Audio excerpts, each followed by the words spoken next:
గారు, గౌరవ మాజీ శాసనసభ్యులు, నిజంగా మీరే కాదు మేము కూడా ఎప్పుడు భువనగిరి ఓడిపోతుందని అనుకోలేదు.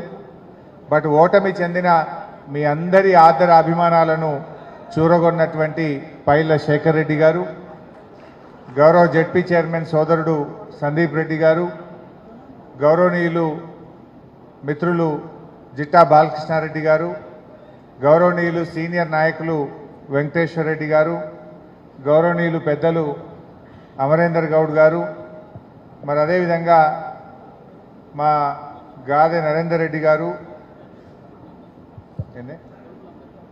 మా ఉద్యమకారుడు కోల్పుల అమరేందర్ గారు, అదేవిధంగా పద్మమ్మ గారు, మరి చాలామంది ఉన్నట్టున్నారు, రాజవర్ధన్ రెడ్డి గారు, రమేష్ గౌడ్ గారు, వేదిక మీద ఉన్న ఉద్యమకారులకు, పార్టీ సీనియర్ నాయకులకు, ఇంత పెద్ద ఎత్తున భువనగిరి నియోజకవర్గ సమావేశానికి వచ్చిన మా బీఆర్ఎస్ కుటుంబ సభ్యులు, జర్నలిస్ట్ సోదరులందరికీ పేరు పేరున నమస్కారం తెలియజేస్తా ఉన్నాను. నిజంగా మీ అందరిని చూస్తూ ఉంటే ఒక నియోజకవర్గంలో ఓడిపోయిన తర్వాత 2 నెలలు నిండక ముందే మీటింగ్ పెడితే దాదాపు 4 గంటల నుంచి మీరు నిలబడే ఉన్నారు కుర్చీలు జాలకపోతే. అంటే that shows the strength of our party. మనం ఎంత బలంగా ఉన్నాం, మా కార్యకర్తలు ఎంత పట్టుదలగా ఉన్నారని చెప్పి చూపుతాం.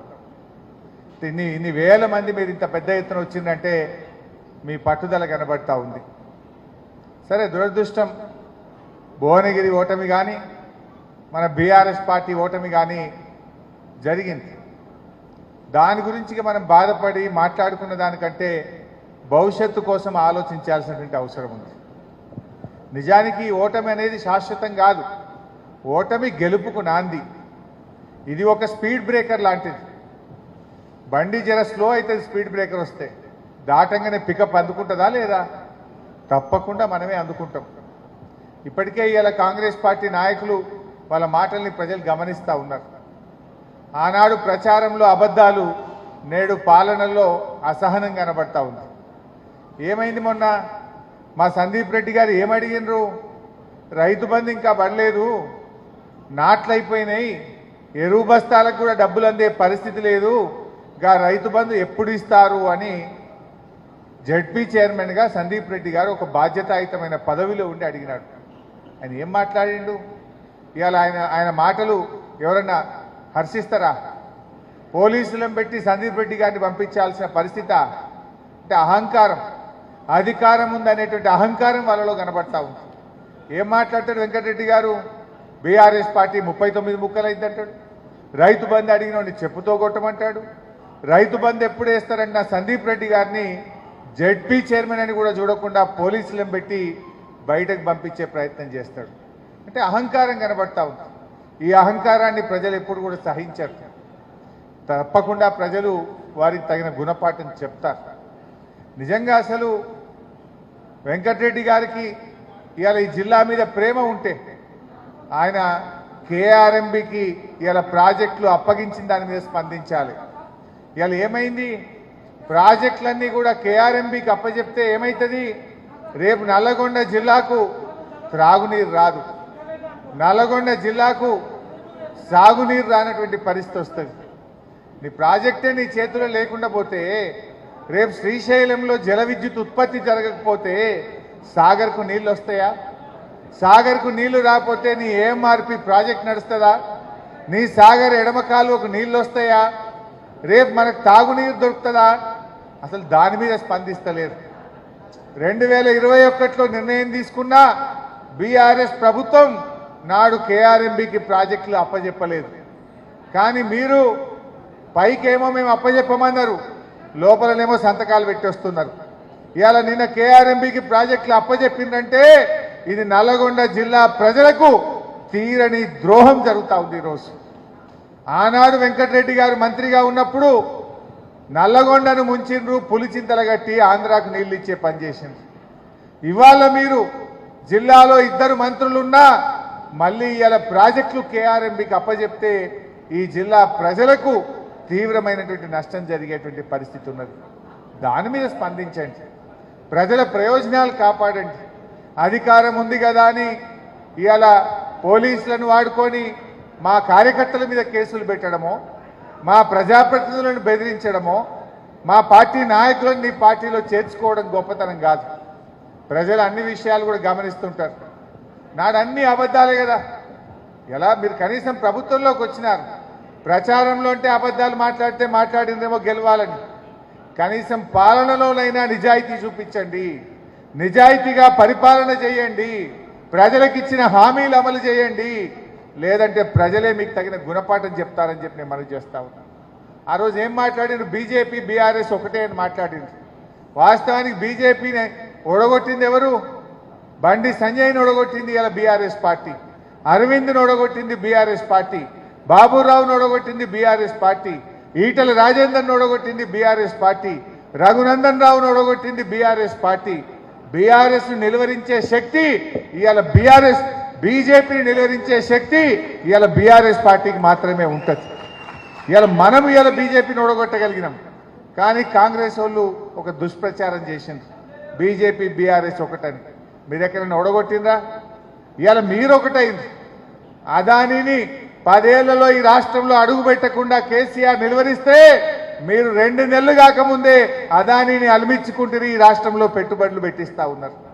ఒకవైపు మీ నాయకుడు రాహుల్ గాంధీ అదాని ప్రధాని ఇద్దరు ఒకటే అంటాడు, అదాని దగ్గరనే ఈ బీజేపీ యొక్క నల్లధనం ఉందంటాడు.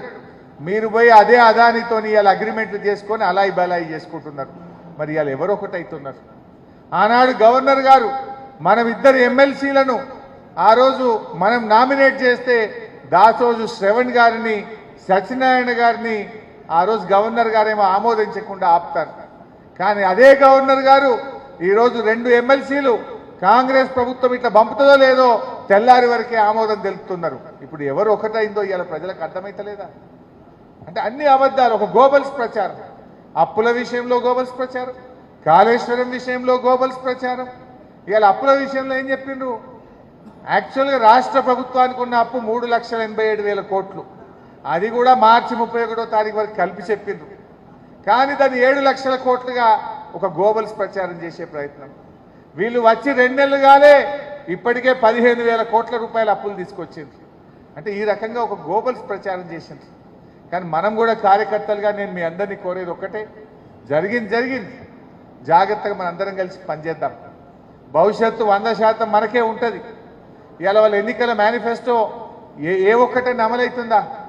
మొన్న నేను అడిగిన నర్సింగ్ కాలేజీలో ఆ ఉద్యోగాలు ఏదో నర్సింగ్లకు స్టాఫ్ నర్స్ ఉద్యోగాలు ఇస్తే ఆ నర్సింగ్ ఆఫీసర్ ఉద్యోగాలు ఇచ్చి ఆ రోజు మా ప్రభుత్వమే ప్రారంభం చేసింది. ఎగ్జామ్ మేమే పెట్టినాము, రిజల్ట్ మేమే ఇచ్చినాము, సర్టిఫికేట్ వెరిఫికేషన్ కూడా మేమే చేసినాము. మీరు కేవలం ఆర్డర్ కాపీ మాత్రమే మీరు ఇచ్చిండ్రు, సంతోషం. మరి మీరు గ్రూప్ 1 ఉద్యోగాల నోటిఫికేషన్ను ఫిబ్రవరి 1వ తారీఖు ఇస్తామని చెప్పి ఎన్నికల ముందు చెప్పినారు. అన్ని పత్రికల్లో ఫ్రంట్ పేజీలో ఫుల్ పేజ్ యాడ్లు ఇచ్చారు. మరి ఆ ఫిబ్రవరి 1 నాడు గ్రూప్ 1 నోటిఫికేషన్ ఇవ్వండి అని చెప్పి నేను అడిగిన. దాని మీద చెప్పకుండా మళ్ళీ ఏదో మేము కుళ్ళుకుంటున్నామని ఒక గోబల్స్ ప్రచారం.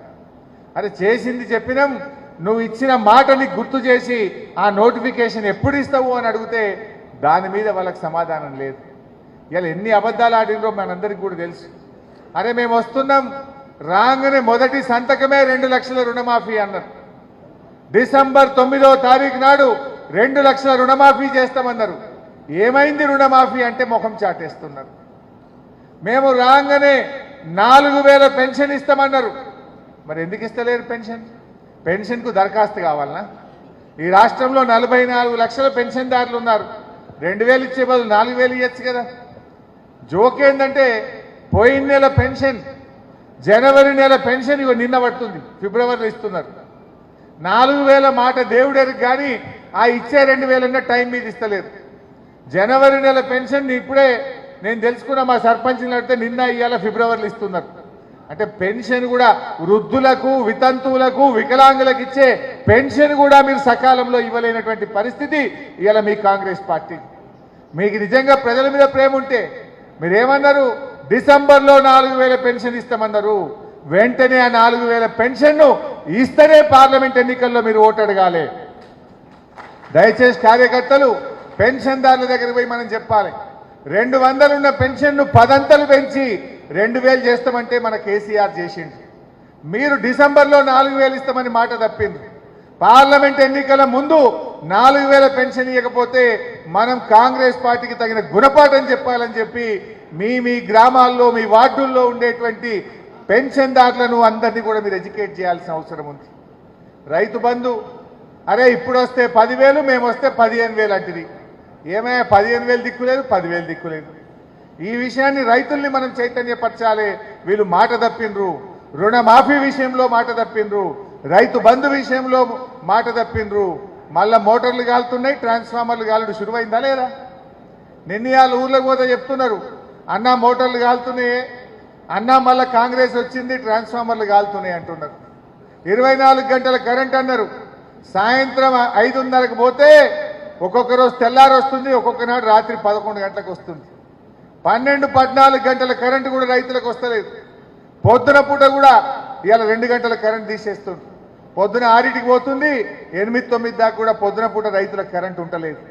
అంటే ఇలా కరెంటు విషయంలో మోసం, రైతు బంధు విషయంలో మోసం, రైతు రుణమాఫీ విషయంలో మోసం, ఇలా రైతులకు బోనస్ విషయంలో మోసం. ఏం చెప్పింది ఆ రోజు? మేము రాగానే వడ్లకు బోనస్ ఇస్తాం, మీరు వడ్లు అమ్ముకోవద్దు అన్నారు. మరి వాళ్ళు వచ్చిండ్రు, బోనస్ మాత్రం రాలేదు. పోనీ యాసంగి పంట కన్నా బోనస్ మీద తక్షణమే నిర్ణయం తీసుకోవాలని చెప్పి కూడా నేను రైతుల పక్షాన ఈరోజు కాంగ్రెస్ పార్టీని డిమాండ్ చేస్తా ఉన్నా. అంటే ఈ రకంగా ఈ విషయాలన్నీ కూడా మీకు తెలుసు. ఆ 420 హామీల పేపర్లు మీ దగ్గర ఉన్నాయి. దయచేసి గ్రామాల్లో చర్చ పెట్టండి, తండాల్లోకి వెళ్ళి చర్చ పెట్టండి, దళిత వాడల్లో చర్చ పెట్టండి. ఇవాళ దళిత బంధు ఏమైంది? మన ప్రభుత్వం ఇచ్చిన డబ్బులను కూడా బ్యాంకులకు చెప్పి ఫ్రీజ్ చేసినారు. దళిత బంధు డబ్బులు వాడుకోకుండా అకౌంట్లు ఫ్రీజ్ చేసినారు. కలెక్టర్ల దగ్గర ఉన్న డబ్బులు కూడా శాంక్షన్ అయిన వాళ్ళకి ఇవ్వకుండా ఇవాళ అన్యాయం చేస్తూ ఉన్నారు. అంటే దళిత బంధులో విషయంలో ఇవాళ దళితులకు మోసం. అంటే ఇవాళ అన్ని విషయాలు కూడా ప్రజలకు కొద్దిగా అర్థం అవడం స్టార్ట్ అయింది. మనం కూడా కార్యకర్తలు ఇవాళ మీరు కూడా అంటున్నారు, అయ్యో మేము కొద్దిగా కష్టపడి ఉంటే మా శేఖరణ గెలుస్తుండే, మన కేసీఆర్ ముఖ్యమంత్రి అవుతుండే అని ఇలా ప్రతి కార్యకర్త కూడా అనుకుంటా ఉన్నాడు. దయచేసి ఆ పట్టుదలను చూపియండి. ఆ పట్టుదలతోని రేపు పార్లమెంట్ ఎన్నికల్లో ఖచ్చితంగా భువనగిరి మీద గులాబీ జెండా ఎగిరే విధంగా మీరు గట్టిగా కృషి చేయాలి. జరగందంటూ ఏముండదు. పోయినసారి గుర్తు తెచ్చుకోండి, అన్ని ఎమ్మెల్యేలు మనమే గెలిచినాం. ఎంపీ పోయిందా లేదా? ఎమ్మెల్యేలు అన్నీ గెలిచినా పోయినసారి మనం ఎంపీ మిస్ అయినాం. ఇప్పుడు ఎమ్మెల్యేలు వాళ్ళు ఉండొచ్చు, ఖచ్చితంగా ఎంపీ మనం గెలుస్తాం.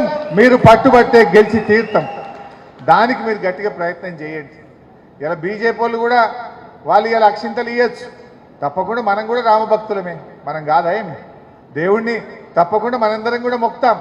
కానీ ఈ రాష్ట్రానికి ఏమి ఇచ్చిందో చెప్పాలి. ఈ రాష్ట్రానికి వాళ్ళు ఇచ్చిన హామీలు ఏందో చెప్పాలి. వాళ్ళు చేసింది ఏమన్నా ఉన్నదంటే 7 మండలాలు గుంజుకున్నారు, లోయర్ సీలేరు పవర్ ప్రాజెక్ట్ గుంజుకున్నారు. ఇవాళ కేఆర్ఎంబీకి మన ప్రాజెక్టులన్నీ కూడా వాళ్ళ పరిధిలోకి తీసుకొని మనకు అవకాశం లేకుండా చేస్తూ ఉన్నారు. చేసిందైతే ఏమి లేదు. అందువల్ల ఈ తెలంగాణకు శ్రీరామ రక్ష మన బీఆర్ఎస్ పార్టీ.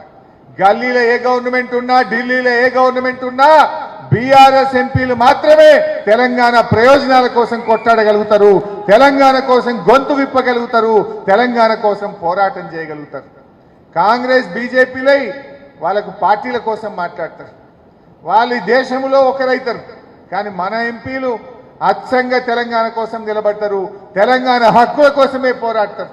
ఇవాళ మన ఎంపీ నామా నాగేశ్వరరావు గారు, కేశవరావు గారు ఇవాళ ఢిల్లీలో పార్లమెంట్లో అడిగినారు. అదేవిధంగా కేంద్ర మంత్రిని కలిసి కేఆర్ఎంబీకి ఎట్లా ప్రాజెక్టులు తీసుకుంటారు, దాన్ని తీసుకునే ముందు మా నీటి వాటా తేల్చండి, మా హక్కులు తేల్చండి అని చెప్పి ఇలా గట్టిగా మన ఎంపీలు ఢిల్లీలో అడిగినారు. అదే కాంగ్రెస్ వాళ్ళు అడుగుతారా? వాళ్ళతో అవుతుందా? దయచేసి మీరు ఆలోచన చేయాలి.